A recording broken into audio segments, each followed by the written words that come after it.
देवराज इंद्र नाम सुनते ही भोग विलास में लिप्त और नशे में धुत एक ऐसा कैरेक्टर हमारे दिमाग में आ जाता है। तो क्या हमारा सनातन धर्म इतना अज्ञानी है जो अपने देवों की कदर करना भी नहीं जानता? ऐसा नहीं है। हमारे सीरियल्स के अंदर इंद्रदेव को इतना नीच दिखाया गया है जहां पर वह एक देवी स्वरूपा अहल्या के साथ धोखे से चरित्र हरण करते हैं। एक ऐसे तपस्वी मुनि विश्वामित्र जी उनका तप भंग करने के लिए अप्सराओं को भेजते हैं और उनका तप भंग कर देते हैं। तो क्या हमारे सनातन के अंदर जिसे निराकार परब्रह्म माना गया है, ऐसे इंद्रदेव को हम इतना नीच जान सकते हैं? या तो कोई ऐसी कड़ी हमसे छूट रही है जो हमें सत्यता से दूर ले जा रही है। मैंने यही सत्यता को समझने के लिए वेद और पुराण के अंदर इंद्रदेव को समझने का प्रयास किया। अब वहाँ पर इंद्रदेव को ऐसा बिल्कुल ही नहीं बताया गया है जैसा आजकल के सीरियल्स वाले और अपने आप को इन्फ्लुएंसर कहने वाले बिना पढ़े लिखे मूर्ख आपको समझाते हैं। तो आज की इस प्रस्तुति में हम वृत्रासुर और इंद्रदेव के युद्ध के बारे में चर्चा करेंगे, जिसके अंदर एक प्राकृतिक सिचुएशन दी गई है और इसके साथ साथ ही इंद्रदेव पर लगे लांछनों के बारे में भी चर्चा करेंगे। तो बिना किसी विलंब के वीडियो की तरफ बढ़ते हैं।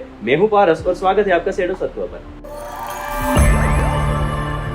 सबसे पहले ऋग्वेद की बात की जाए तो ऋग्वेद में इंद्रदेव को प्रमुख देव माना गया है और इंद्रदेव का निवास पृथ्वी और अंतरिक्ष के बीच में माना जाता है। तो इस तरीके से देखा जाए तो वह हमारे मनुष्य के जैसे नहीं है जिनके आंख, नाक और कान हो। वह एक ऊर्जा का साक्षात स्वरूप है। अब जैसा कि हम बचपन से सुनते आ रहे हैं कि इंद्रदेव और वृत्रासुर का जो युद्ध हुआ था वह दुनिया के सबसे बड़े युद्धों में से एक था। लेकिन जैसे हमने बताया कि इंद्रदेव को ऊर्जा का एक स्वरूप है, तो आखिर युद्ध कैसे हो सकता है? और अगर युद्ध हुआ ही है तो वृत्रासुर कौन था?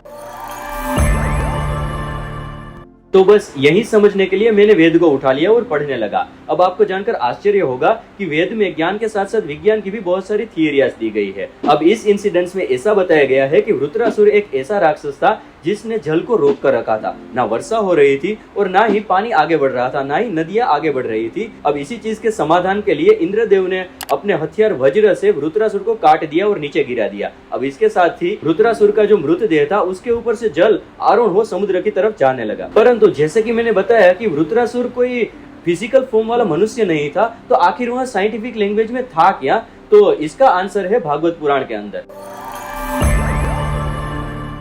अब भागवत पुराण के अनुसार एक ऐसा राक्षस था जिसका कद दिन पर दिन बढ़ता जा रहा था और बादलों की तरफ वह विस्तृत होता जा रहा था। इसके साथ साथ पहाड़ की तरफ वह बहुत ही ऊंचा होता जा रहा था और वह अंधकार फैलाता जा रहा था। तो ऐसे जो अंधकार फैलाने वाला होता है या तो ढकने वाला होता है उसे वृत्त बोला जाता है, जिस कारण भागवत पुराण में उसे नाम दिया वृत्रासुर। अब इससे इतना समझ आता है कि वृत्रासुर का अर्थ होता है कि एक बादल, एक ऐसा बादल जो कि ढकता चला जा रहा है लेकिन वर्षा नहीं आ रही है। तो बस वर्षा को काटने के लिए इंद्रदेव ने अपने वज्र से अर्थात कि अपनी बिजली से बादल को काट दिया, जिस कारण वर्षा आने लगी और वर्षा से नदियां बहने लगी और समुद्र की तरफ चलने लगी। तो जैसे मैंने वेदों और पुराणों का अध्ययन किया तो वृत्रासुर मुझे कोई राक्षस नहीं मालूम पड़ा। राक्षस इसीलिए क्योंकि वह पानी को रोक कर रखा था। एक ऐसा बादल था जो कि छाया हुआ था लेकिन हमें पानी नहीं दे रहा था।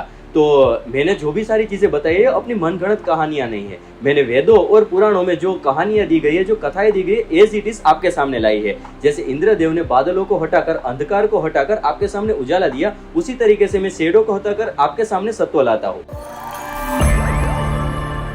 अगर अभी भी आपके मन में कोई आशंका है तो ज्योतिष शास्त्र के अनुसार हमारे जो सूर्य देव है उनके 12 अलग अलग नाम है, 12 आदित्य। अब 12 आदित्य में से उनका एक नाम इंद्र भी है और जो यहाँ इंद्र है वह जुलाई और अगस्त के महीने में आते हैं, यानी कि श्रावण माह में आते हैं। तो आपको पता ही होगा कि श्रावण माह के दौरान बादल छाए हुए होते हैं और इसी के साथ साथ बिजली के साथ बारिश भी आने लगती है। तो जो इंद्रदेव है उन्हें सूर्य बताया गया है, अर्थात कि सूर्य ही इंद्रदेव है और इसके साथ ही हमें बारिश देखने को मिलती है। वीडियो के आरंभ में ही मैंने विश्वामित्र जी और देवी अहल्या के बारे में बताया था, तो जिस कारण इंद्रदेव के ऊपर लांछन लगाए गए हैं इसका साइंस भी आपके सामने ला सकता हूँ, लेकिन वीडियो थोड़ी लंबी होने के कारण नेक्स्ट टाइम आपके लिए लाऊंगा। अगर आप इच्छुक है कि यहाँ साइंस समझना चाहते हैं तो मुझे कमेंट करके बताएं, अवश्य ही मैं आपके लिए एक वीडियो लाऊंगा। इसी के साथ ही अगर आपके मस्तिष्क में कोई भी आशंका हो, कोई भी आपके सामने क्वेश्चन हो सनातन के रिलेटेड, अगर आप समझ नहीं पा रहे तो मुझे कमेंट करके बताएं, ऐसी भी वीडियोस में आपके सामने ला सकता हूँ। अगर यह वाली वीडियो आपको पसंद आई है, आपको कुछ नया जानने को मिला है, तो हमारे साथ जुड़े इंस्टाग्राम और यूट्यूब पर।